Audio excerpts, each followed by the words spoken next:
Happy new year. ઘણા ટાઈમે મળ્યા, મને બધાને જોઈને ખૂબ જ આનંદ થયો, ખૂબ ખુશી થઈ.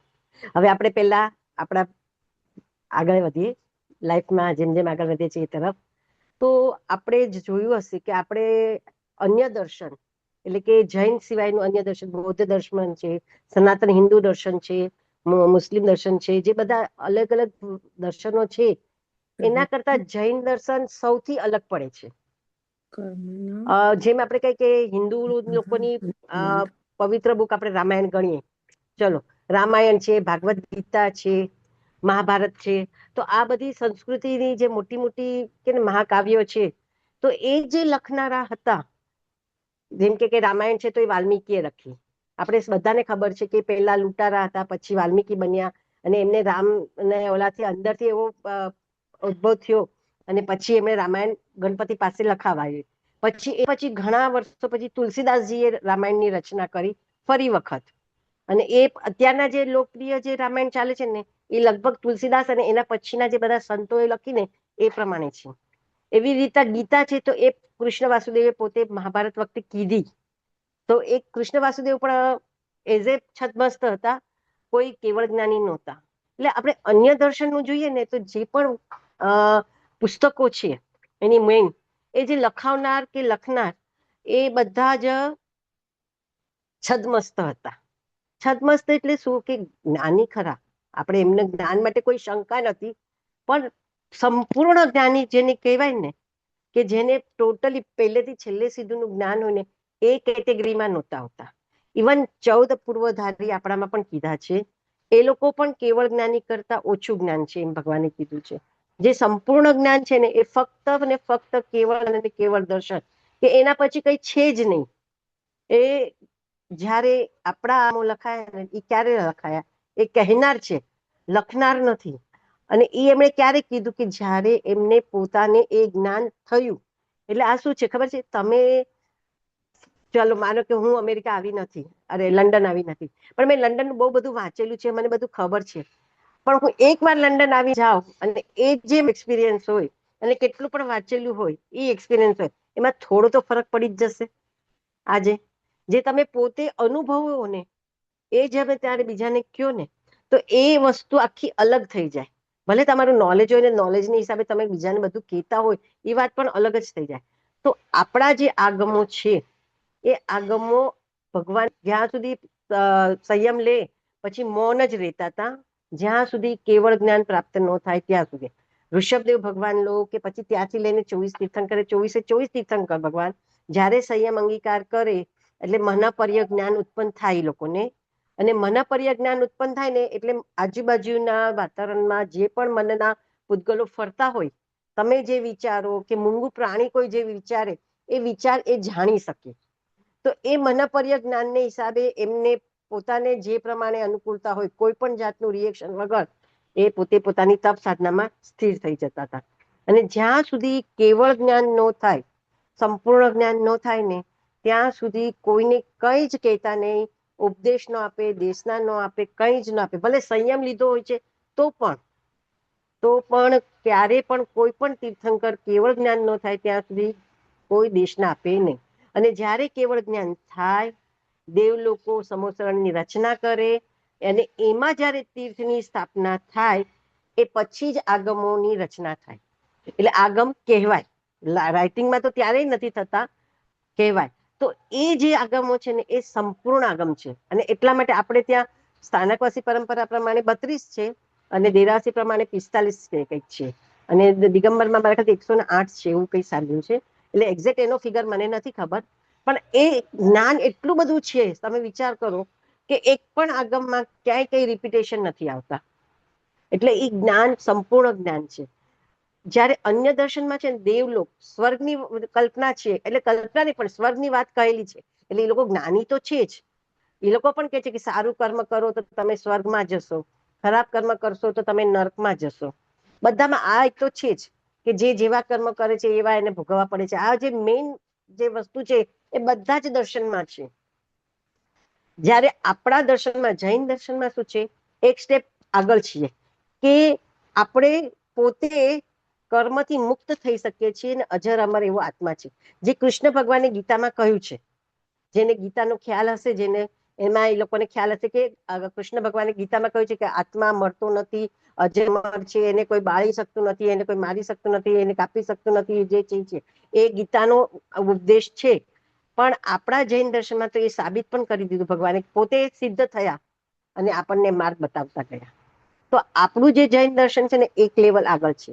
અન્ય દર્શન બધા ઈશ્વરવાદી છે, એટલે કે એ લોકોની એવી વિચારધારા છે કે આ વિશ્વ બનાવ્યું છે બ્રહ્માએ, એનું પાલન પોષણ વિષ્ણુ કરે છે, સોરી, અને એનું નષ્ટ શંકર ભગવાન કરવાના છે. આ બધી શું કહેવાય, એક અલગ દર્શનની માન્યતાઓ છે. આપણે કોઈને કઈ ખોટા કેવું કે કઈ એવું છે નહીં. પણ આપણા પરમાત્માએ જયારે કેવળ જ્ઞાન જોયું, મહાવીર સ્વામી ભગવાને ખાસ, કે હવે પછી તીર્થંકર ભરત ક્ષેત્રમાં થવાના નથી, પોતે છેલ્લા તીર્થંકર છે. હવે 5મો આરો પૂરો થવાનો છે અને 6ઠ્ઠો આરો થશે, ત્યારે જે પરિસ્થિતિ હશે એ એમને કેવળ જ્ઞાનમાં જોઈ, પ્રત્યક્ષ જોયું, પછી એમને દેશનાઓ આપી. છેલ્લે એમને દેશના દેતા જતા છેલ્લે જયારે એમનું આયુષ્ય પૂરવાનું હતું, ત્યારે પાવાપુરીમાં પણ અઠ્ઠમ કરી અને 48 અવર્સ સુધી સળગ ઉત્તરાધ્યાન સૂત્રની દેશના આપી, કે જેમાં એમને ભવિષ્યનું આખું કથન કર્યું, કે જેથી જેમને સિદ્ધ થવું, કરુણા એટલી એમની કે હું જે માર્ગે જાઉં છું એ માર્ગે બીજા પણ આવી શકે, એના માટે એમને માર્ગ બતાડીને એ ગયા. તો આપણું જે જૈન દર્શન છે ને, એ દર્શન પોતે પોતે પોતાનો ભગવાન બનવાનું કહે છે. આપણે કોઈને, આપણે એમ નથી કહેતા કે ઋષભદેવ ભગવાને પૃથ્વી બનાવી છે કે સંસાર બનાવ્યો ને ધર્મ, હા, ધર્મની સ્થાપના કરી, ધર્મ સમજાવ્યો. એ ધર્મ પહેલા જાણતા હતા, એમના 13 ભાવ પહેલાના પણ છે, મહાવિદ્ય ક્ષેત્ર હતું અને છે. એટલે જ્યારે જ્યારે તીર્થંકરને મહાવીર સ્વામી ભગવાનને કેવળ જ્ઞાન થયું, ત્યારે એમને 3 શબ્દ આપ્યા હતા: ઉપનેવા, વિજ્ઞેવા અને ધ્રુવેવા. આ 3 જ શબ્દ ઉપર આખા 32 આગમ રચાયા છે. 32 આગમ આ 3 શબ્દની ડિટેલ છે. ઉપનેવા એટલે ઉત્પન્ન થવું, વિજ્ઞેવા એટલે નષ્ટ થવું, અને ધ્રુવેવા એટલે કે જે શાશ્વતું છે, જે ઉત્પન્ન પણ નથી થતું અને જે નષ્ટ પણ નથી થતું. આપણે જે સમજીએ છીએ બરાબર છે, કે આપણે ઘણીવાર આ સાંભળ્યું હશે કે જે ઉગે છે તે આત્મે છે, જે જન્મે છે મૃત્યુ પામે છે, જેનો કે ને પર્યાય હોય, તો એ જે વસ્તુ જે છે ને એને પર્યાય કહેવાય છે આપણા જૈન દર્શનમાં. અને એ પર્યાય બદલાય છે, પણ જે શાશ્વતું શું છે, તો એ ભગવાને શાશ્વતું 3 જ વસ્તુ બતાડી છે: 6 દ્રવ્ય, 9 તત્વ અને 14 રાજલોક. આ વસ્તુ એવી છે, જૈન ધર્મનું આખું જે કે ને, કોઈ પણ સંપ્રદાય લો જૈન ધર્મના, આ 3 પાયા છે એમ કે તો ચાલે. અને આ 3 પાયા જે સરખી રીતના જો સમજી જાય અને પછી એ પ્રમાણે પોતાની લાઈફમાં પોતાની મેળે પણ એક્સપિરિયન્સથી ચેન્જીસ કરે ને, તો પણ એ આત્મા સિદ્ધ ગતિની તરફ આગળ વધી શકે છે. 6 દ્રવ્ય કીધા એટલે 6 દ્રવ્ય શાશ્વતતા છે. 6 દ્રવ્યના નામ પણ આપણે આગળ પણ એકવાર કોક વાર ભણ્યા હશું: ધર્મસ્થિકાય, અધર્મસ્થિકાય, આકાશસ્થિકાય, કાળ, જીવાસ્તિકાય અને પૂદગલાસ્તિકાય. આ જે 6 દ્રવ્ય છે, શાશ્વતા છે, એટલે એને નથી કોઈ ઉત્પન્ન કરતું, એને નષ્ટ નથી થતો, એ કાયમના પહેલેથી છે, રહેવાના છે, રહેલા છે, રહેલા છે, રહેલા છે. આ વસ્તુ કોઈ ઉત્પન્ન કરવાની જરૂર નથી પડી કે કોઈ ઉત્પન્ન નથી થયું. આ વસ્તુ શાશ્વતી છે. એવી જ રીતના 9 તત્વ છે. 9 તત્વ પણ આપણે ઘણી વાર ભણી ગયા છું, કદાચ આપણને બધાને એના નામ પણ આવડતા હશે: જીવ તત્વ, અજીવત્વ, પાપ તત્વ અને પુણ્ય તત્વ, પાપ તત્વ, આશ્રવ, સંવટ, નિર્જરા, બંધ અને મોક્ષ. આ 9 તત્વ છે. આ 9 તત્વ પણ શાશ્વતા જ છે. પહેલા પણ હતા, અત્યારના પણ છે, અને હવે પછી પણ કાયમ જ રહેવાના છે. જો સમય બદલાય એટલે આરો બદલાય. આપણે 6 આરા જે ભણીએ છીએ ને, એ આરો બદલાય, પણ આરા બદલાવાથી દ્રવ્ય અને તત્વ બદલાતા નથી.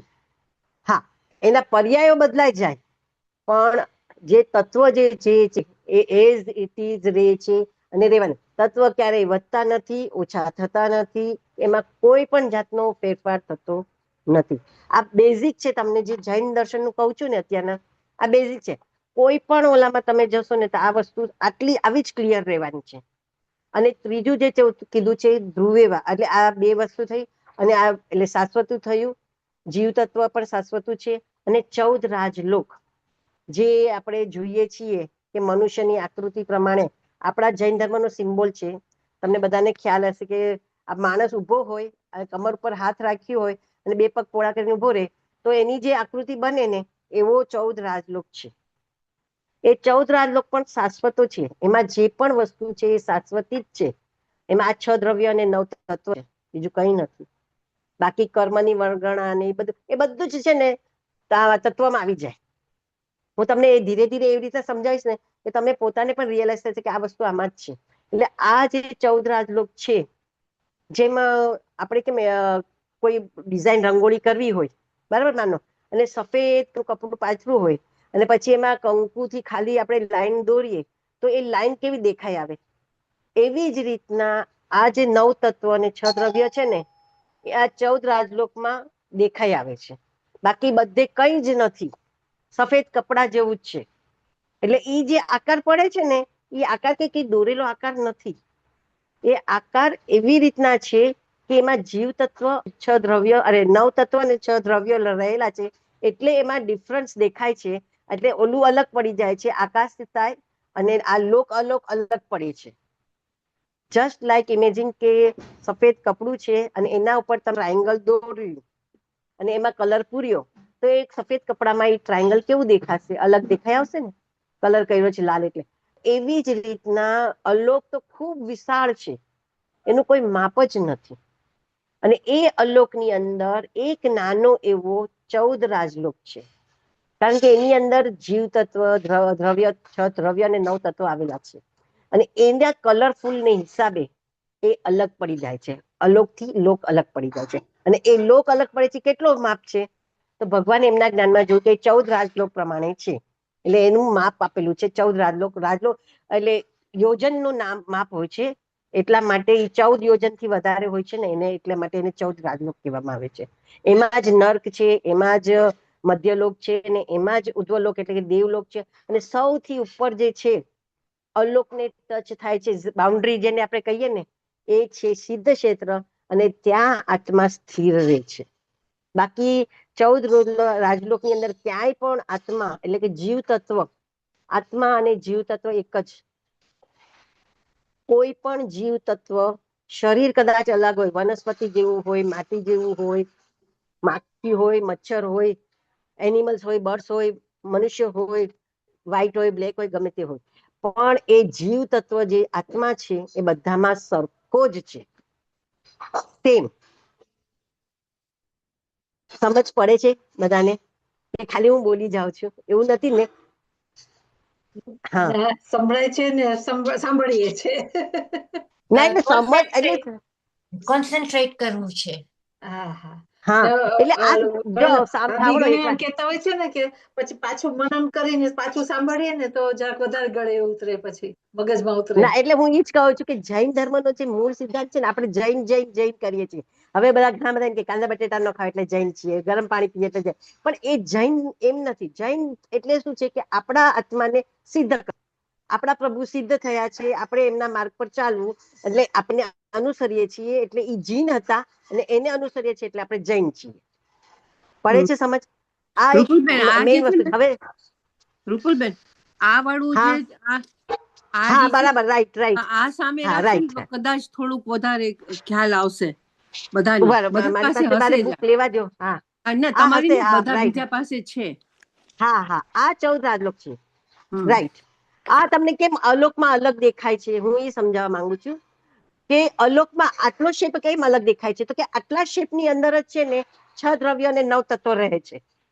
એટલે એ કલર અલગ પડી જાય છે, જેમ આપણે કપડામાં સમજાવું ને એમ. એટલે બાકી અલોક તો એટલો બધો વિશાળ છે ને કે એને આપણે કલ્પના પણ નથી કરી શકતા, અને પૂર્ણ કેવલ જ્ઞાનમાં પણ નથી દેખાતો અલોક. પણ આ જે 14 રાજલોક છે એની અંદર જ 6 દ્રવ્ય અને 9 તત્વ હંમેશ માટે હોય છે, શાશ્વતું છે. અને એ શાશ્વતું હોવાને કારણે આ 14 રાજલોક દેખાય છે આપણને.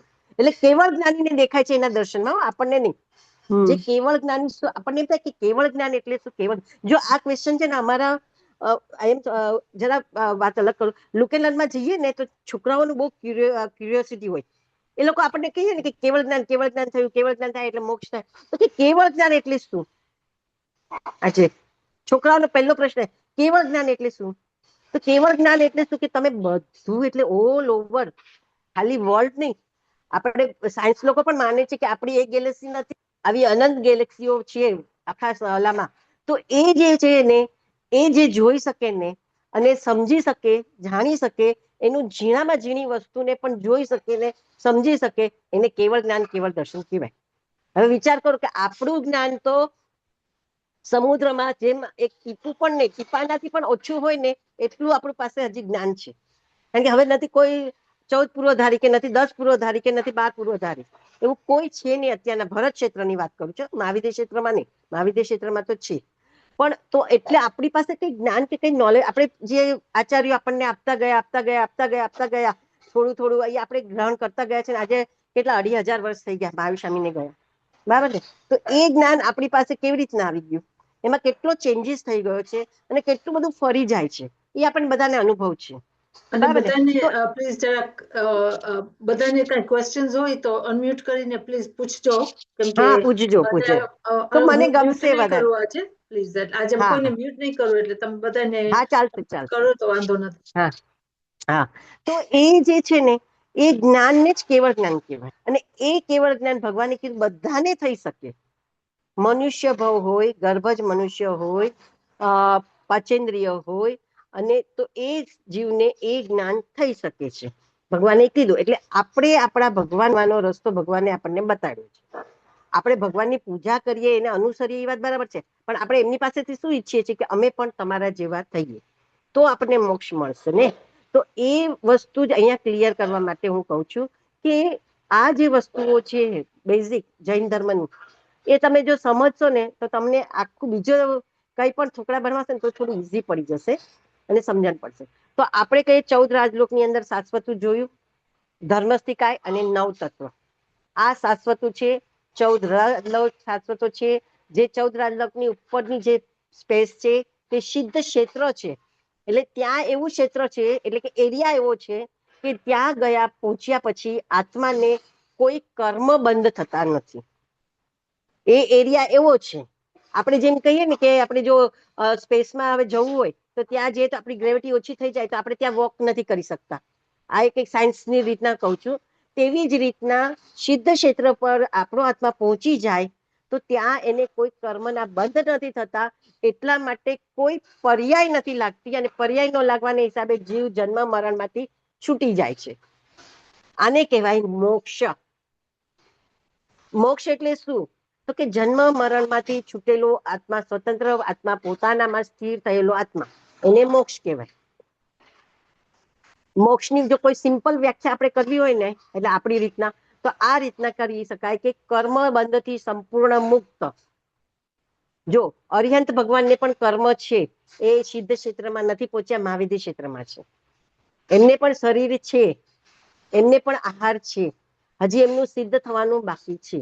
એટલે માટે જ્યારે કર્મથી સંપૂર્ણ રીતના આત્મા ફ્રી થઈ જાય અને એ સિદ્ધ ક્ષેત્ર પર પહોંચી જાય ક્ષેત્રમાં, તો એને પછી જન્મ મરણ નથી કરવા પડતા. એ જ જે સ્થિતિ છે એને જ મોક્ષ કહેવાય છે. એટલે કેવળ જ્ઞાન થાય પછી કેવળ દર્શન થાય, એટલે કેવળ જ્ઞાન કેવળ દર્શન સાથે જ થાય. પછી તમારા આયુષ્ય પૂર્ણ ન થાય ત્યાં સુધીનો તમારા કર્મ ચક્કર ચાલુ હોય, નવા કર્મ ન બંધાય અને કર્મ પૂરેપૂરા ડિસ્ટ્રોય થાય, આયુષ્ય કર્મ પણ પૂર્ણ થાય, પછી જ આપણને સિદ્ધ ક્ષેત્રમાં આપણો આત્મા થાય અને સ્થિર થાય છે. એટલે આ થઈ મોક્ષની વ્યાખ્યા, કેવળ જ્ઞાનની વ્યાખ્યા. હવે આપણે કેવળ જ્ઞાન આપણે મેળવવું હોય તો પહેલા તો આપણે જોઈએ તો બંધ એટલે કર્મ બંધથી મુક્ત થયેલો આત્મા. તો આ બંધ શું છે એ આપણે હવે આજે સમજીએ. પડે છે સમજ? બંધ એટલે શું? આપણે 9 તત્વમાં કહીએ છીએ જીવ તત્વ, અજીવ તત્વ, પુણ્ય તત્વ, પાપ તત્વ, આશ્રવ તત્વ, સંવર તત્વ, નિર્જરા તત્વ અને બંધ તત્વ. 8મું તત્વ છે બંધ અને 9મું તત્વ છે મોક્ષ. બરાબર ખ્યાલ આવે છે? તો આ બંધ એ શું છે એ પેલા આપણે જોઈએ. કારણ કે આપણે શું કરીએ છીએ, જૈન છીએ છતાં પણ આપણે થોડી અજ્ઞાનતા અને અજાગૃતિને હિસાબે, પ્રમાદને હિસાબે આ બંધ તત્વને સમજી નથી શકતા. જો આ બંધ સમજાઈ જશે ને તો એ બંધમાંથી મુક્ત કેવી રીતના થવું ને એ ઓટોમેટિક આપણને આવડવા લાગશે. અને એ જો મુક્ત થતા આવડે ને તો આપણા જન્મ ઘણા ઓછા થઈ જશે અને મોક્ષની નજીક કદાચ આપણે પહોંચી જશું. તો બંધ એટલે શું કે આપણો આત્મા છે એ જીવ તત્વ છે. હું તત્વના હિસાબે જ તમને સમજાવું છું. જીવ તત્વ છે આપણો આત્મા. તો એ બધા તત્વથી જુદું કેવી રીતના છે તો કે અજીવ તત્વ, પુણ્ય તત્વ, પાપ તત્વ, આશ્રવ, સંવર, નિર્જરા, બંધ અને આ મોક્ષ, આ 8 તત્વ છે ને અચેત છે, એટલે એમાં ચૈતન્ય નથી. જ્યારે જીવ તત્વ એવું છે જે દ્રવ્યમાં પણ છે, જીવ દ્રવ્ય તત્વ પણ છે, ખબર છે, જીવ દ્રવ્યાસ્તિકાય અને જીવ તત્વ, આ બંનેમાં, દ્રવ્યમાં અને તત્વમાં બંનેમાં એક જો કોમન વસ્તુ હોય ને તો એ જીવ છે, આત્મા. જીવ એટલે જ આત્મા. અને આત્મા છે એ ચૈતન્ય રૂપ છે. એટલે એને છે ને એની એક ગુણ છે ને, આપણે જેમ કે પાણીનો ગુણ કેવો છે તો કે વહે, મીન્સ ફ્લો થાય પાણી. વોટરનો જે પણ લિક્વિડ હોય તો લિક્વિડનો શું ગુણ છે તો કે એ વહે છે. એવી રીતના જીવનો શું ગુણ છે તો કે એને છે ને ચૈતન્ય રૂપ છે ને, એટલે એને સ્થિર નથી રહી શકતો, એનામાં સૂક્ષ્મ મુવમેન્ટ રહે છે. અને એ જે મુવમેન્ટ છે એને કારણે જે આ બધા તત્વની આમ કે ને કે સમાયેલું છે એ કર્મ તત્વ, કર્મ એ જીવની સાથે ચોંટી જાય છે. જો આપણે ધ્યાન કરશું, કોઈ પણ ઓલાનું જોશું તો ધ્યાન સમાધિમાં સ્થિર હોય ને, જેમ કે બાહુબલીની આપણે એક્ઝામ્પલ લઈ શકીએ, તો એ જે સ્થિરતા, શરીરની સ્થિરતા છે ને, એવી જ સ્થિરતા જ્યારે આપણા મનની અને આત્મામાં આવે ને ત્યારે આપણા કર્મ બંધ અટકી જાય. આપણે કાયોત્સર્ગ કરીએ છીએ, શાના માટે કરીએ છીએ? એની પહેલા આપણે બોલીએ છીએ ચોથો પાઠ તસુત્રીકરણેનમ, એમાં પણ આપણે શું કરવા ઈચ્છીએ છીએ? ઠાણેનમ, મોણેનમ, જાણેનમ, અપ્પાણમ, વોસીરામી બોલીએ છીએ, બરાબર? ઠાણેનમ એટલે એક જગ્યાએ સ્થિર રહીને, જાણેનમ એટલે એકાગ્રતાથી, અને મોણેનમ એટલે કે મૌન રહીને હું શું કરું છું? મારા આ શરીરને સ્થિર કરું છું, બરાબર ને? તો એ જે સ્થિરતા છે, શરીરની સાથે સાથે મન અને વચનની પણ સ્થિરતા આવે ત્યારે આત્મા સ્થિર બને. અને જો સ્થિર આત્મા હોય ને તો એને કોઈ પણ કર્મ લાગતા નથી, તો એને બંધ અટકવા લાગે છે. આ બંધ છે ને એટલે આપણે શું થાય છે ખબર છે? નવા જન્મની તૈયારીઓ થતી જાય છે. કર્મ જે રીતના આપણા આત્માને ચોટે છે એ રીતના એના ઉદયો થવા આવે પાછળ, અને એ ઉદયથી આપણા શું કે ને સંસાર ચાલ્યા જ કરે છે. બંધ તત્વ જ્યારે આવી જાય આપણામાં ને આપણે નવા કર્મ આવતા અટકાવી દઈએ અને જૂના કર્મ ડિસ્ટ્રોય થઈ જાય ને તો આપણો આત્મા મુક્ત થઈ જાય. ખ્યાલ આવે છે ને બધાને? કે આપણે કરવાનું શું છે કે આપણે કર્મનો બહુ મોટો જથ્થો લઈને આવ્યા છે, બેંક બેલેન્સ બહુ મોટું છે આપણી પાસે, અને એ બેંક બેલેન્સમાંથી આપણે વાપરી નાખવાનું છે, પણ નવું ભરવાનું નથી. નવું ન ભરાય ને એ આપણે ધ્યાન રાખવાનું, અને જૂનું એવી રીતના વાપરી નાખવાનું કે જેથી આપણે જલ્દી છૂટા થઈ જઈએ, તો પછી આપણો મોક્ષ નજીક થઈ જાય છે. હવે આની માટે આપણે છે ને 3 એક્ઝામ્પલ લેશું. બહુ સરસ છે. જ્ઞાતા ધર્મકથામાં પહેલું લેશું સંગમ ગોવા.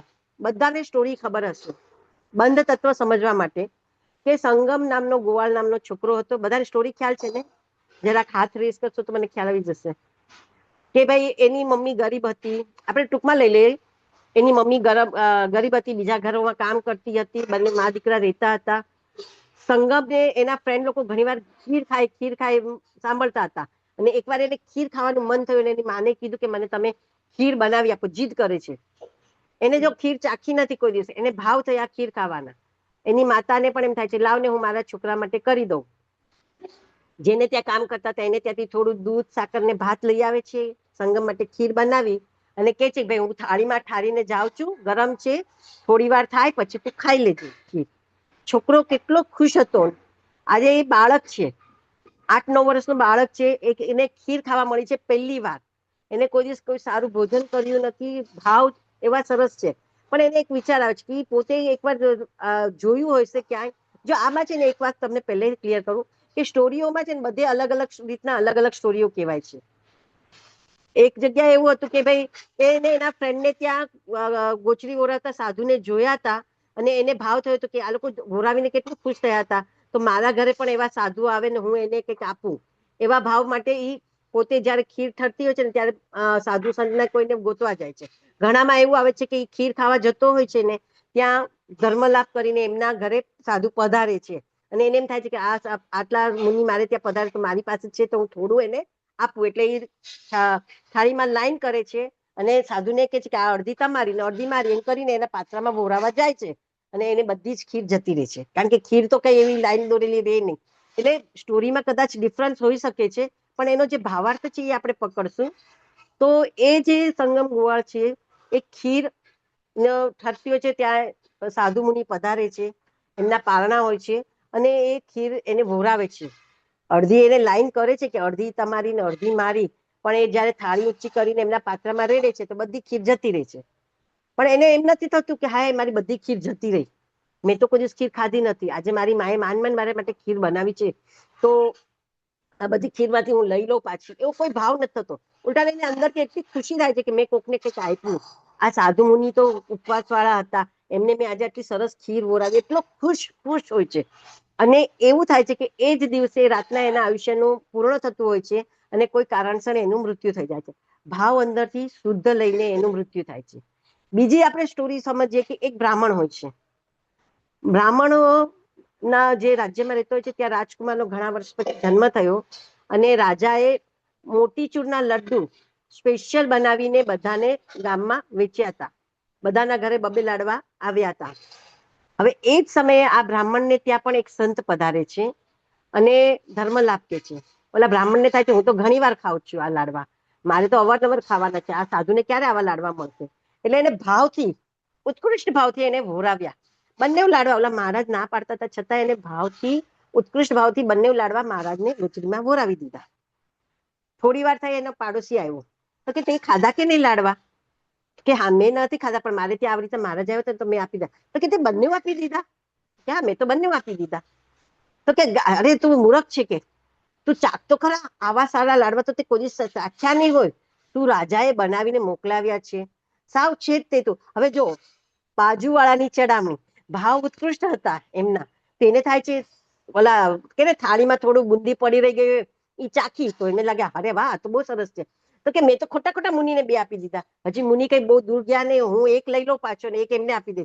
એટલે એ પાછળ સુધી એટલે જાય છે અને મુનિને કહે છે કે હવે તમે મને લાડવા પાછા આપો, મને એક તો આપો જ. તે મુનિ કે અમારા પાત્રમાં જે આવી ગયું હોય એ અમે તમને પાછું ન આપી શકીએ. તો કે ના હવે તો મારે એ ખાવા જ છે, કે તમે નાના પાડતા હતા. એટલે એની સાથે ખૂબ આર્ગ્યુમેન્ટ કરે છે પણ મુનિ કે હવે મારેથી તો દોષ લાગે, એટલે એ મુનિ શું કરે છે, લાડવા માટીમાં ચોળી નાખે છે, પરઠાવી દે છે કે ભાઈ મારે નથી ખાવા અને મારા દેશમાં પણ નથી પડવું, આ તમારા લાડવા પરઠાવી.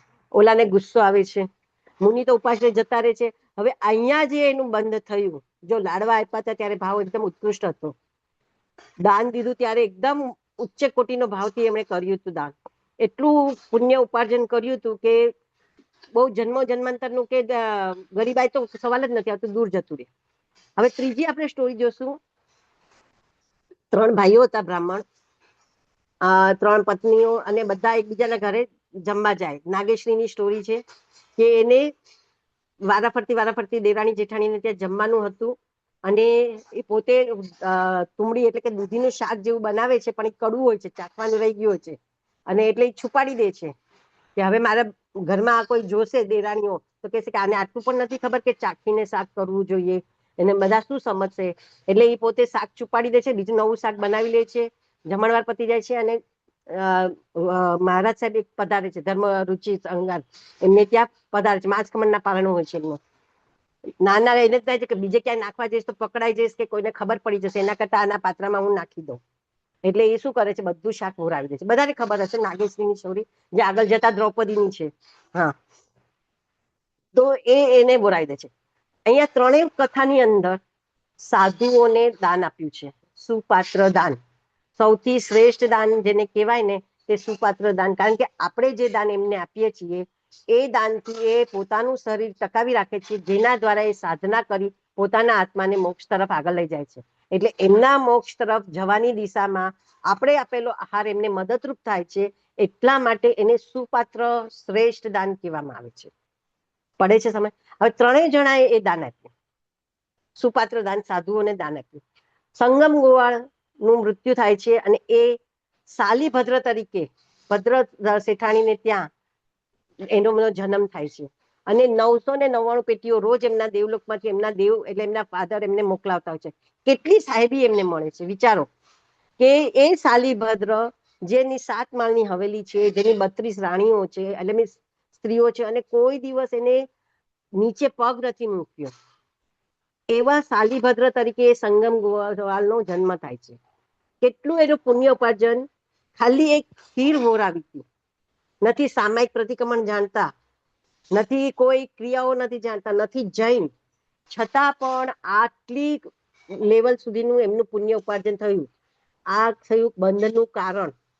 જે બંધ એમણે કર્યો તો કર્મ બંધ, એના કારણે એમને આ પુણ્ય ઉપાર્જન કર્યું. જો કર્મ બંધથી જ આપણને પાપ પુણ્ય ઉત્પન્ન થાય છે, આપણને પ્રાપ્ત થાય છે. તો એ જે બંધ જે આપણે કરીએ ને ત્યારે હંમેશા વિચારવાનો કે આપણું કર્મ બંધાઈ ગયું છે, પણ એની હું પુણ્યની રીતના કેવી રીતના ફેરવી શકું. સૌથી પહેલા પુણ્યનો જથ્થો હશે ને તો ઓટોમેટિક સિદ્ધતાની તરફ આગળ જવામાં આપણને ફાયદો એટલે મીન્સ ફાયદો થશે કે આપણને ચાન્સ મળશે. કારણ કે એના હિસાબે આપણને સદગુરુના યોગ મળે, સારું જીવન મળે, શ્રેષ્ઠ ધર્મ મળે અને શ્રેષ્ઠ ધર્મ આરાધના કરવાની સગવડો મળે. તો એને હિસાબે એ સાલીભદ્ર તરીકે થયા. બીજું જોઈએ તો બીજું જે ઉદાહરણ હતું બ્રાહ્મણનું, એ બ્રાહ્મણ બીજા જન્મમાં મમણ શેઠ થાય છે. આની પણ સ્ટોરી બધાને ખબર હશે કે શ્રેણિક રાજાના રાજ્યની અંદર ખૂબ જ વરસાદ વરસતો હતો અને એક બ્રાહ્મણ એટલા વરસાદની અંદર લાકડા ભેગા કરતો હતો. તો ચેલણા રાણીને થાય છે કે આટલો ગરીબ બ્રાહ્મણ આપણા રાજ્યમાં ક્યાંથી કે આવા વરસાદની અંદર લાકડા ભેગા કરવા પડે છે. એટલે બીજે દિવસે રાજસેવકો એની તપાસ કરે હોય છે અને તપાસ કરીને એ બ્રાહ્મણ કોણ છે એને પૂછાવે છે. અને ત્યાં બ્રાહ્મણ એમના ત્યાં જાય છે, શેઠને ત્યાં શ્રેણિક મહારાજ, એટલે શ્રેણિક મહારાજ એમને બોલાવે છે કે ભાઈ તારી ગરીબી હું દૂર કરી દઈશ, પણ તું આવા વરસાદની અંદર આવી રીતના હેરાન નહીં થા. તો કે તમે મને ગરીબ કેવા વાળા કોણ, મારે ત્યાં તમે આવો, હું તમને બતાવું મારી પાસે શું છે. અને જયારે શ્રેણિક રાજા એમના મમણ શેઠને ત્યાં જાય છે તો આખો મોટો બળદ, હીરા મોતી ઝવેર સાચા સોનાનો બળદ, એના આખું હીરા મોતી ને કે ને જે એ જમાનામાં જે ઝવેરાત હશે હાઈફાઈ, એનેથી મઢેલો આખો બળદ હતો. ખાલી એનું શિંગડું એક બાકી હતું થોડું કરવાનું, મઢવાનું, અને એના માટે તેની લાકડા કલેક્ટ કરતો હતો. અને એ પોતે ખાતો તો શું, કોઈ દિવસ કોઈને કઈ આપ્યું નથી, કારણ કે એને જે કર્મ બંધ કર્યો ને પાછું એને માંગ્યું એટલે લોભ એનામાં ઉત્પન્ન થઈ ગયો કે મને જોઈએ છે. જયારે લોભ આપણામાં ઉત્પન્ન થાય ને લાલચ, હા લાલચ ઉભી થાય છે. તો એ લાલચની હિસાબે નેક્સ્ટ ભાવની અંદર લોભીમાં લોભી મમણ શેઠ કહેવાય કે જે ખાલી ચોળા અને તેલ ખાતો હતો. ફક્ત ચોળા બાફેલા અને એની અંદર જરા કેવું તેલ નાખીને ખાતા હતા. બાકી બધો પૈસો ભેગો કરવામાં રાખી દીધો હતો. અને કોઈ પણ જાતનું ધર્મ ક્રિયા બધું પામ્યા છતાં ભોગવી ન શક્યા, કારણ કે એમને કર્યું ખરા બંધ, સુપાત્ર દાન તો આપી દીધું, ઉત્કૃષ્ટ રીતના ભાવના આપ્યું તો એટલે એમને મળ્યું ખરા, પણ ભોગવી શક્યા નહીં, કારણ કે એમને ત્યારે ભોગવવા દીધું નહીં. મહારાજને સાધુ સંતના મોઢે સુધી એ દાન જવા દીધું નહીં એમણે. આજે જો એ સાધુ સંતે વાપર્યું હોત તો એમના પુણ્ય કઈ જુદા હોત, પણ એમને જીદ કરી અને એમને જીદમાં ન પોતે ભોગવ્યું ન બીજાને ભોગવવા દીધું. અને પરિણામે એ મમણ શેઠ તરીકે બીજા જન્મમાં ઉત્પન્ન થાય છે. પોતાની પાસે સંપૂર્ણ સંપત્તિ હતી છતાં પણ પોતે ભોગવી નહોતા શકતા અને બીજાને ભોગવવા પણ નહોતા. તો આ કર્મબંધ જે રીતના થાય છે એના ઉદય આ રીતના આવે છે. ત્રીજું તો તમને બધાને ખબર છે, નાગેશ્વરી. નાગશ્રી એટલે પોતાનું અહંકાર છુપાવવા. બીજા મુનિનું એમને પ્રાણ હરી લીધા ત્યાં સુધીનું કહ્યું, અને એ તો એક ભાવમાં મરી અને 7મી નરકે જાય છે. 7મી નર્કમાંથી નીકળીને પાછી 4થી નર્કમાં જાય છે, ફરી પાછી 7મી નર્ક, એટલે એક નર્કમાં એ બે વાર જન્મ લે છે. આજે વિચાર કરો. અને તે પછી મનુષ્ય ભૌતમતામાં સુકુમાલિકા તરીકેની એની જન્મ થાય છે. અને દ્રૌપદીનો જન્મ તો એ પછી તો ઘણા વખત પછી દ્રૌપદી તરીકે આવે છે. તો જ્યારે આપણે કર્યું દાન બંધ કર્યો બધાએ સરખો, સ્ટોરીમાં ત્રણેય સ્ટોરીનું કહેવાનું તાત્પર્ય એવું કે બંધ બધાના સરખા થાય છે. આજે કદાચ આપણે સામાયિક કરીએ છીએ, ચલો બધા સમૂહમાં સામાયિક કરી છે, મેં કરી, તમે કરી, તમે કરી, પણ દરેકના બંધ સરખા છે, છતાં બંને બધાના ભાવ અલગ હશે. તો જે ઉદય આવે છે ને એ ભાવ તરીકેનું પરિણામ હોય છે. એટલે જે ભાવ હોય ને તમારા એ પ્રમાણે તમને મળતું હોય છે. એટલે જ્યારે તમે કર્મ બંધ કરો, કારણ કે કર્મબંધ તો આપણાથી થયા વિના રહેવાના જ નથી, કારણ કે સંસારમાં બેઠા છીએ. હજી સંયમ પણ લીધો હોત તો કદાચ થોડું ઘણો કર્મબંધ અટકી ગયો હોત, કે સવાર સાંજ આપણે પ્રતિક્રમણ કરતા હોત, સ્વાધ્યાય કરતા હોત, તો બીજા વિચારો ઓછા આવતા હોત. પણ આપણે તો હજી એટલા લેવલ સુધી પણ આપણે પહોંચ્યા નથી. તો હવે જ્યારે જ્યારે આપણે કર્મબંધ કરીએ ત્યારે હંમેશા એક યાદ રાખવા કરું કે આ બંધનું બને એટલું હું પુણ્ય ઉપાર્જન કરું, બને એટલું પુણ્ય ઉપાર્જન કરું. ખરાબ વિચાર એના પછી ઘણી વાર આપણને એમ થાય આપણે સારું કરી આવે ને પછી આપણને ખરાબ વિચાર આવે, ચાલો આની સાથે તો આવું કરવા જેવું જ નહોતું, આવું છે આપણે આની કરતા આની સાથે આવી રીતે રહ્યા ને તો એ સીધી થાય. આપણે બીજાનું વર્તન જોઈને આપણા ભાવ બગાડી નાખીએ છીએ, અને એને કારણે આપણા બંધનું જે પરિણામ હોય છે ને એ અલગ થઈ જાય છે. આપણે ખબર છે તમને, આત્મસિદ્ધિ ભણતા હોય ને, આત્મસિદ્ધિ જેને લર્ન કરે છે એને આવડતું છે, ભાવ કર્મની જ કલ્પના માટે ચેતન રૂપ, જીવ વીર્યની સ્ફૂર્ણા ગ્રહણ કરે જળ ધૂપ. એટલે આપણા જેવા ભાવ હશે ને એ પ્રમાણે આપણા બંધનો ઉદય થશે. સીધી વાત, એકદમ સિમ્પલ વાત છે. આજે હું કોઈને ખવડાવતી હોઉં અને મારા ભાવ એવા હોય કે હાય મારે આ તો ખવડાવવું પડે છે, ખવડાવવું પડે, ખવા દે ને ભાઈ, જાય જેટલું લેણું છે એટલું લઈને જાય. એટલે મારા ભાવમાં જો અહોભાવ ઓછો હશે, મારા ભાવમાં જો દ્વેષ હશે, મારા ભાવમાં ક્રોધ હશે, આપણે આપણા ભાવને ચેક કરતા રહેવા. જ્યારે જ્યારે તમને એમ લાગે કે મારા ભાવની અંદર કસાય છે, ક્રોધ, માન, માયા, લોભ, રાગ, દ્વેષ, ઈચ્છા છે, ત્યારે આપણે ત્યાં અટકી જઈએ. ને ભગવાને બતાવ્યો છે માર્ગ સાધના, નવકાર ગણો, પાવસક ગણો, કોઈ પણ એવું સ્વાધ્યાય શીખી જાઓ કે તે 2-5 મિનિટ પણ જો એ તમે કરશો ને તો એ કસાયના ભાવ તમારા દૂર થઈ જશે ને, તો તમે જે બંધ કર્યો હશે કર્મનો બંધ, એનો ઉદય સારો આપશે, જે આપણે જરૂરી છે. એટલે કર્મ બંધ કરતી વખતે જ જાગૃત રહેવાનું, અને જાગૃત ન રહેવા છતાં ઉદયમાં આવવાથી એમાં આપણે ભળી જતા હોઈએ અને મિક્સ થઈ જતા હોઈએ, તો આપણે આ રીતના આપણું એક નાનું એવું તૈયાર કરીને રાખવાનું કે જેથી તરત ને તરત આપણે એમ કે ને ડાઘ લાગ્યો ને તરત આપણે જરાક ધોઈ નાખીએ તો ડાઘ બહુ ઘેરો ન થાય અને જલ્દી એના ડાઘા જતા રહે પછી પણ. તો એવી રીતના આ કર્મના ડાઘ આપણે જતા કરવાના. તો જેમ જેમ આ ડાઘ ઓછા થતા જશે ને તો એમ એમ આપણો આત્મા સ્વચ્છ, જેમ કેમ ને ડાઘ ઓછા તો કપડું સ્વચ્છ થઈ જાય ઓટોમેટિક, પછી એને કરવાની જરૂર ન પડે. એમ આત્માને પણ છે ને કર્મ બંધથી તમે મુક્ત કરતા જશો ને તો આત્મા તો જે છે એ છે જ, એ શાશ્વતો છે, એને કંઈ જ કરવાનું નથી. એનામાં જ્ઞાન દર્શન તો છે, અંદર જ પડેલું છે. ભગવાને ક્યાંય બહાર નથી કીધું કે જ્ઞાન દર્શન બહાર છે. ભગવાને પણ પોતે તપ સાધના કરી, મહાવીર સ્વામી ભગવાને 12.5 વર્ષ સુધી તપ સાધના કરી અને પોતાના બધા જ કર્મ જે 4 છે નિકાચિત કર્મ કે આપણે કે જેને જ્ઞાનાવર્ણીય, દર્શનાવર્ણીય, મોહનીય અને અંતરાય કર્મ દૂર કર્યા, તો એ 4 કર્મ પણ દૂર થાય તો આપણને કેવળ જ્ઞાન, કેવળ દર્શન મળી જાય. અને પછી તો એવું છે ને કે એકવાર સિક્કો લાગી ગયો વિઝાનો, પછી તમારે કઈ વાંધો જ નથી, પછી તમારે જવા આવવાનું જ રહે, પછી તમારું ફિક્સ થઈ ગયું કે હવે તમારો મોક્ષ નક્કી છે.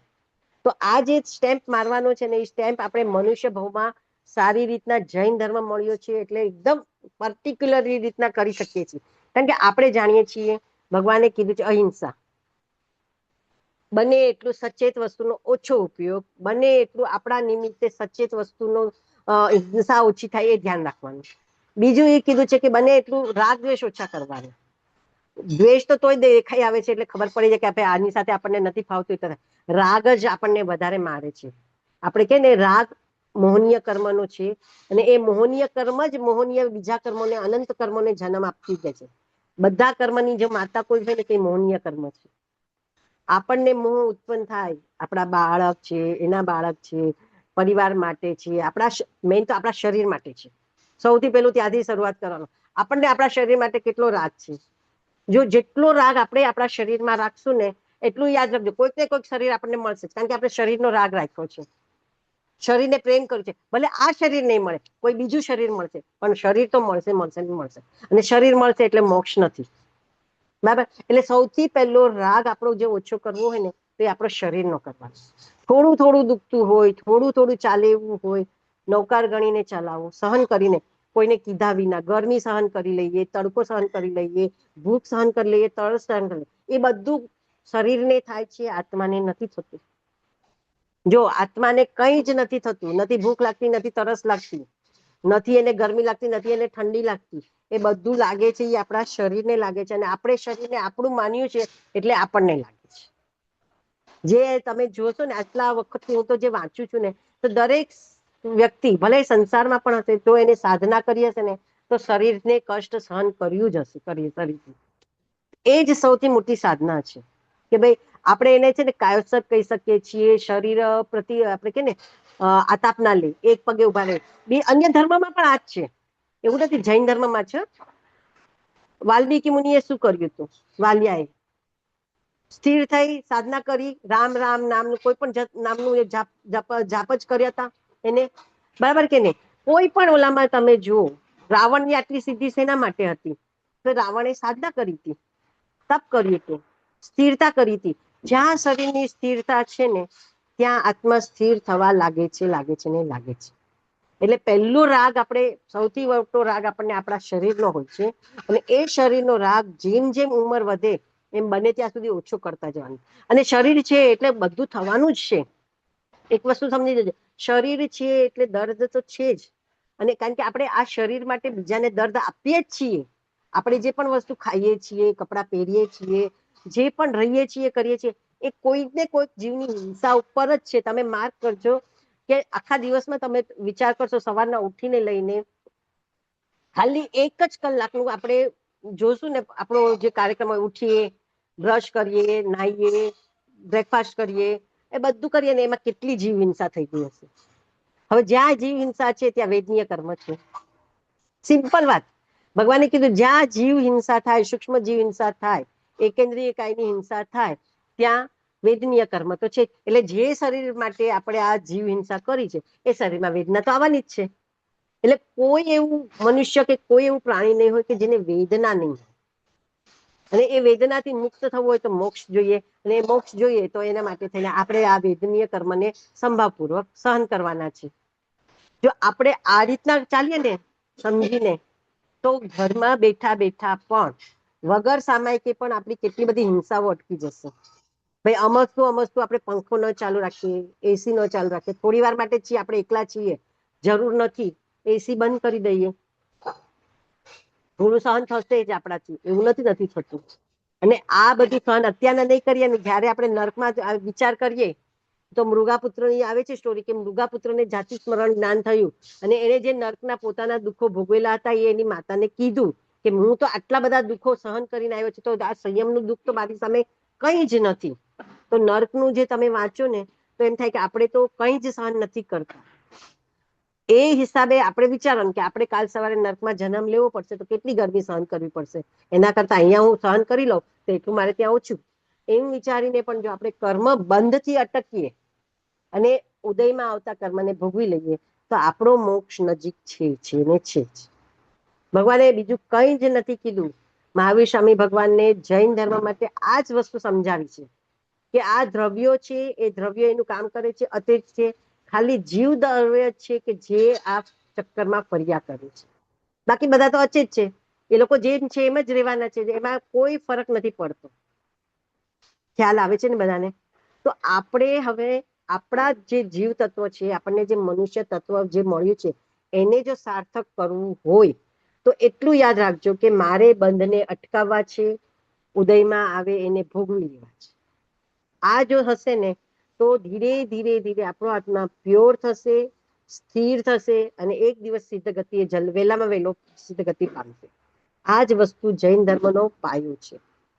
એટલા માટે એટલે આ નવ તત્વો જે સમજે છે ને એ લોકો પોતે જ ધીમે ધીમે બહાર આવતા જાય કે નહીં ભાઈ મારે આટલું આમાં ચાલે એવું છે ત્યાં લગી ચલાવું, ન ચાલે એવું હોય ત્યારે ન છૂટકે મારે કરવું પડે તો હું કરું, પણ બાકી આમાં હું ભળું નહીં. લગ્ન હોય, રાજા બાજા વાજા વાગતા હોય, ઘરમાં પ્રસંગ હોય, પણ ભાવથી તો શું હોય કે આ મારી ફરજ છે અને હું કરું છું, મારી ડ્યુટી છે, બધાને આવકારવું, કરવું, બધું જ કરવાની, કોઈ વસ્તુની ના નથી, પણ ભળવું નહીં, મળવું નહીં. જેમ પાણીની અંદર મીઠું ભળી જાય, દેખાય નહીં, બરાબર, તો પાણી ખારું થઈ જાય કે ન થાય, બરાબર. એવી રીતના જો તમે ભળી ગયા ને તો જીવ 84 લાખ યોનિમાં ફરિયાદ કરશે.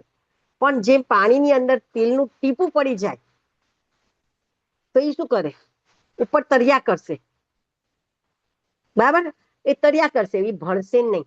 તો એ જે તેલનું ટીપું પડ્યું એ તરતું રહ્યું છે, તો એટલે એ બહાર તરત નીકળી જશે. તો એવી જ રીતના આપણે સંસારમાં રહીએ છીએ, તમે હું બધા સરખા છીએ. તો સંસારમાં રહીને બને એટલા કામ તો આપણે કરવાના જ છે. એમાં કર્યા પછી ભાઈ આ મારી ફરજ છે, મનથી આ મારી ફરજ છે, મેં કરી લીધું. પછી એનું આપણે કહે ને બીજાને ત્રીજાને કેવું, મેં આમ કર્યું તેમ કર્યું, એ અનુબંધ છે. એ જેટલું લંબાશે ને એટલું તમારું જન્મ મરણના ફેરા વધી જશે. એ ત્યાં જ કટઅપ કરી દેવાનું. આ જયારે ભાવ અહીંયા કટઅપ થશે ને તો પછી આગળ કહેવાનું મન જ નહીં થાય કે મેં આમ કર્યું હતું, એ મેં આમ કર્યું હતું કે મેં આમ કર્યું છે, કે અહીંયા આ બહુ સરસ છે, અહીંયા આ બહુ સરસ છે, હું આમ ગઈ હતી. એ બધું જયારે અટકી જાય ને ત્યારે સમજજો કે તમારો મોક્ષના પગથિયા તમે ચડી રહ્યા છો. કરવાનું કરીએ છીએ, કરીને ભૂલી જવાનું, એને જ કહેવાય છે મોક્ષ. અને એ જ મોક્ષ તરફ લઈ જવા વાળી સીડી છે. આજે મહાવીર સ્વામી ભગવાને ક્યાંય એમ નથી કીધું કે તમે મને પૂછો, તમે મેં એમને હા માર્ગ બતાડ્યો કે હવે પછી આવું સિચ્યુએશન છે, જો જેને આ સિચ્યુએશનમાં ન જવું હોય એમને આરા બતાવ્યા. છઠ્ઠો આરો કેવો હશે એ બતાવ્યો. પાંચમો આરાના એન્ડ સુધી ધર્મ છે, પાંચમા આરા પછી શું થવાનું છે. આપણે આ જૈન ધર્મનું ભણવાનું શેના કારણે છે કે આપણે એ બધું જાણીએ, જાણીને પછી આપણે શું કરવું એ આપણે ડિસાઈડ કરીને એ પ્રમાણે આપણી લાઈફ સેટ કરીએ. આપણી લાઈફ સેટ કરવાની કે આપણો રીબર્થ ક્યાં થાય એ સેટ કરવાનું આપણા જ હાથમાં છે. આયુષ્ય કર્મ ફક્ત ને ફક્ત આગલા જન્મમાં જ બંધાય, એની પહેલા કોઈ દિવસ ન બંધાય. એટલે છેલ્લું સુધી મરણ આવે ને ત્યાં સુધી આપણા હાથમાં ચાન્સ રહેલો હોય છે કે આપણે ક્યાં જન્મ લેવો છે ને કેવો જન્મ લેવો છે. એ આપણા કાર્ય ઉપર જ થાય છે. એમાં કોઈ ભગવાન કે કોઈ દેવી દેવતા આપણને સહાય નથી કરતો. એટલે આપણે જ આપણા વિધાતા છીએ એમ કહીએ તો ચાલે કે નેક્સ્ટ બર્થ માટે. તો ભગવાને એ જ કીધું છે કે આ બધું મેં તમને કીધું, તમે સાંભળ્યું, હવે તમારે જે કરવું એ તમારે ડિસાઈડ. ભગવાન પોતે પણ ક્યાંય ઇન્ટરફિયર નથી કરતા. ભગવાને ગૌતમ સ્વામીને પણ નથી કીધું કે ભાઈ ગૌતમ સ્વામી તું આમ કર. કોઈ દિવસ આટલા આગમો આવ્યા અને આટલી વાંચનાઓ થઈ અમારી સાંભળી, પણ ક્યાંય ભગવાને હા એમ કીધું છે કે ગૌતમ સમય બહુ ઓછો છે, તું પ્રમાદ નહીં કર, એટલે કે તું રમત નહીં કર. એક જ વાક્ય એમને અનેક વાર ભગવાન ગૌતમને કીધું છે. અને ગૌતમ સ્વામીને પોતે જયારે મોક્ષમાં ગયા એમને તો ખબર હતી કેવળ જ્ઞાન હતા એટલે, પણ ગૌતમ સ્વામીના રાગને હિસાબે ગૌતમ સ્વામી જે અટકતા હતા, એટલે ભગવાન જેવનો રાગ જયારે એમને છૂટી ગયો તો તરત ને તરત એ જ ભગવાન હજી તો રાતના કાળધર્મ પામ્યા ને એમને સવારના કેવળ જ્ઞાન થઈ ગયું, એમનો મોક્ષ નજીક, ફરી પાછા ભગવાનની પાસે જવાનું રિઝર્વેશન એમને કરાવી લીધું. એ પછી મહાવીર સ્વામીના ગયા પછી 12.5 વર્ષ સુધી ગૌતમ સ્વામી હતા. 12 વર્ષ પછી ગૌતમ સ્વામીને મોક્ષનો પ્રાપ્તિ થઈ છે. તો એ દરમિયાન પણ ક્યાંય પણ ગૌતમ સ્વામી પછી કશું જ નથી આવતું કે એમને કોઈને કઈ દેશના આપી હશે. કારણ કે કેવળ જ્ઞાની જાણે એના જ્ઞાનમાં એ કહી દે તમને, બાકી કરવું ન કરવું તમારા હાથમાં. તો આ છે બંધ તત્વ. અને એનો અનુબંધ એટલે આ જ કે અનુબંધ શું હોય કે બંધ કર્યા પછી જે આપણે એની સોરી લંબાણ પૂર્વકની ક્રિયાઓ ચાલે ને કે મેં કર્યું, યાદ કરીએ, એ બધા અનુબંધ છે. એ અનુબંધ જયારે અટકે, આમ તો બંધની 4 અવસ્થા કીધી છે: પ્રકૃતિ બંધ, સ્થિતિ બંધ, અનુભાગ બંધ અને પ્રકૃતિ બંધ, હા પ્રદેશ બંધ. એ 4 અવસ્થા છે. પ્રકૃતિ બંધ એટલે સ્વભાવ, કે આપણે જે કર્મ કરીએ છીએ એ આપણા જ્ઞાનાવર્ણીય દર્શનાવર્ણીય કયા કર્મને ઢાંકે છે. પછી સ્થિતિ એટલે કેટલા ટાઈમ સુધી, એનો ટાઈમ પીરિયડ ઘણી વાર નક્કી થાય. અને આ બધું છે ને એક જ કર્મની અંદર અનેક કર્મો છુપાયેલા છે. એવું નથી કે આપણે ખાલી જ્ઞાનાવર્ણીય કર્મ બાંધીએ ત્યારે જ્ઞાનાવર્ણીય બાંધીએ છીએ, એની સાથે બીજા 7 કર્મ નાના મોટા રૂપમાં બંધાયેલા જ હોય છે. જેમ કોઈ લાડવો હોય ને, તો લાડવામાં અંદર આપણે જોઈએ કે બુંદીનો લાડવો છે સપોઝ, તો રક્ષાબેન ટાઈમ પૂરો થઈ જાય તો મને જરા કહેજો. હો. થઈ ગયો છે થઈ ગયો છે થઈ ગયો છે હા. તો 1 મિનિટ કમ્પ્લીટ કરનાર. એટલે એ જે બુંદીનો લાડવો જે હોય ને તો એ કઈ બુંદી કઈ એક હોય છે, એ અલગ અલગ ઘણી બધી હોય છે ને. એવી જ રીતના કર્મ કઈ એક કર્મ આપણને નથી ચોટતું. એક ભાવ કરીએ ત્યારે અનેક કર્મો આપણા આત્મા સાથે લાગી જાય છે. એની અસર બધા જ કે જ્ઞાનવણી દર્શાવણી આપણા ઉપર કેવી રીતના થાય છે એ ભગવાને બહુ ડીપમાં સમજાવ્યું છે આગમની અંદર. તો એ જે કર્મ છે એ અનુબંધ છે, અને અનુબંધ જેટલા ઓછા ને એટલા કર્મની સ્થિતિ ઓછી. સ્થિતિ એટલે એનું ડ્યુરેશન, એનો પીરિયડ. અને પછી જે આવે છે પ્રદેશ, એટલે કે નાનો કર્મ મોટો, એ રીતના. તો એ રીતના બંધના અલગ અલગ પ્રકાર છે, અલગ અલગ ભેદ પણ બતાવે છે ભગવાને. એટલે ભગવાનનું જ્ઞાન તો એટલું બધું વિશાળ છે ને કે આપણે તેમાંથી કશું જ નથી લઈ શકતા, કશું જાણતા જ નથી. તેમ છતાંય તે ભગવાનની આજ્ઞા વિરુદ્ધ મારાથી કંઈ પણ બોલાઈ કરી ગયું હોય, સમજાવવામાં કદાચ ભાષાની અંદર કોઈ પણ પ્રમાણે ભૂલચૂક થઈ ગઈ હોય તો અરિહંત અનંત કેવલી પ્રભુ અને શ્રી સિમંદર સ્વામીની સાક્ષીએ મારે ને તમારે તસ મિચ્છામિ દુક્કડમ. એટલે આપણે જે સ્ટોરીઓ સમજીએ છીએ ને રક્ષાબેન, હું